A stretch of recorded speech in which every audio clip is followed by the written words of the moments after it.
the whole AI buzzword, reality versus perception type of thing inside of the industry.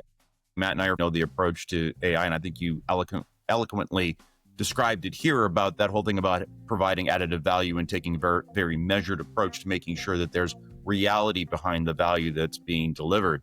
But with the fact that the term is everywhere in the industry right now, how much is that eroding trust in the marketplace presently? And how is that affecting sales motions? It'll only erode trust if you promise something and it can't deliver. So if you say that your AI does something and you give them the opportunity to take a trial or watch a demo and see it happening, which is something that I'm still pushing on our team a little bit because we're not strong enough at getting the demos out because the product's going fast, but we're in a different way of marketing. And I'm like, guys, this day and age, you've got to show how this AI works and the value it provides so a customer can go, oh, wow, that's going to be so great. Let me talk to a sales rep or let me take a trial. So as long as you again, can position it in the light of a customer use case and they understand it, and then you deliver to the promise that you said you have within your product. If you miss promise, if you overstep, if you say too much, you will completely lose credibility. If people take that product for a trial, they'll never come back, and they'll never use it again. They don't care. Like it's not like if I tried 5 AI tools yesterday, I didn't really like any of them. I kind of just went, actually, these actually got a long way to go with email. And I suspect it's probably a good thing when you think about it because it's reading your emails. It's very personal. So giving access to your emails now that I'm sort of sitting back a day later and going, it's probably a good reason why it's not automating a lot of what I want. But I'm actually kind of at the point now where I'm like the Pearl Jam song, In Too Deep. It's like, just keep going. Just, you got me. You're like, you have everything you want on me. I don't care anymore. Just go as hard as you want. So yeah, deliver. The other thing as part of the sales process, I watched last week. I was at, it wasn't last week, a couple of weeks ago. I was at Commerce Next, which is an e-commerce event.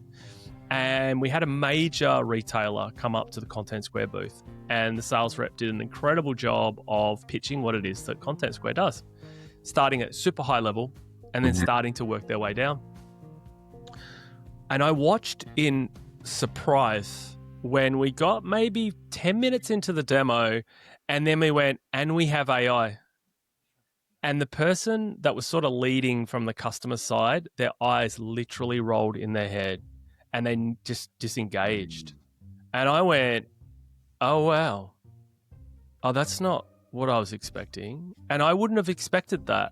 And so that's the other part of this story. The other part of the story is you got to really understand your pitch and how it's landing and look for body language. So that means product marketers and salespeople getting on calls with customers and seeing when the AI slide comes in, look at the body language. Are people like disengaging? Are they not believing? Are they stepping away? And I just think that's important. And maybe this is like in my feedback just now, I'm only giving this like 2 or 3 customers that I've spoken to about how that AI works. Now, if they're existing Content Square customers and I tell them about the AI, they are over the moon.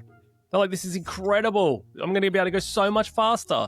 I already trust your data. I can just now get it faster than I could before. But in a pitching AI up front, when everyone else pitches AI, it's got to come later. It's got to come like, oh, we make it faster through AI, but it's like everyone is saying that now. So it's like, you still got to come back to how are you strategically differentiated, and AI isn't the pillar. It's not the one, unless you have a revolutionary agentic AI right at the front that's like mind-blowingly good, which you might. You just got to be careful. Yeah, I think about my own personal experience with AI and ChatGPT, right? It was valuable enough that you could just do very simple question or thing and would spit out something that was impressive, right? Yeah. But very soon we learned that was, it wasn't enough, right? It was like, that was the initial wow moment, but when you're trying to actually use it, it didn't work. And then understanding eventually you had to be very measured and concise with what you're asking and how you would ask it and how you would build it. And when you started doing that, it started being much more helpful. And I think that was everyone's initial reaction to AI. It's got AI. It's like, whoa. And then people realizing like, well, okay, well, that doesn't help me at all, right? It's cool. AI for what? Yes. Yeah, Like exactly. what? Like what? There's Lovable, which has AI for doing development, which is absolutely mind blowing, by the way. And as you're saying, you subscribe to more software than anything. When my wife saw Lovable on my credit card statement, I had to do a please explain moment. Not the best name for an app, but an incredible product. But yeah, there's Riverside for podcasts. Has AI built into it? What does it do? It does automatic transcriptions. It makes the editing easy. So there are things that the AI is coming in to help us with. And yeah, it's going to be nuanced and different depending on what the company is. And you, as a product, you have to understand, like, there are 10,000 products out there. What is your one capable of doing, and where does it sit in the ecosystem? How do you anchor someone into, like, why do they need you? And it's not they need you because of AI. If they needed that, they'd get it from Gemini and ChatGPT.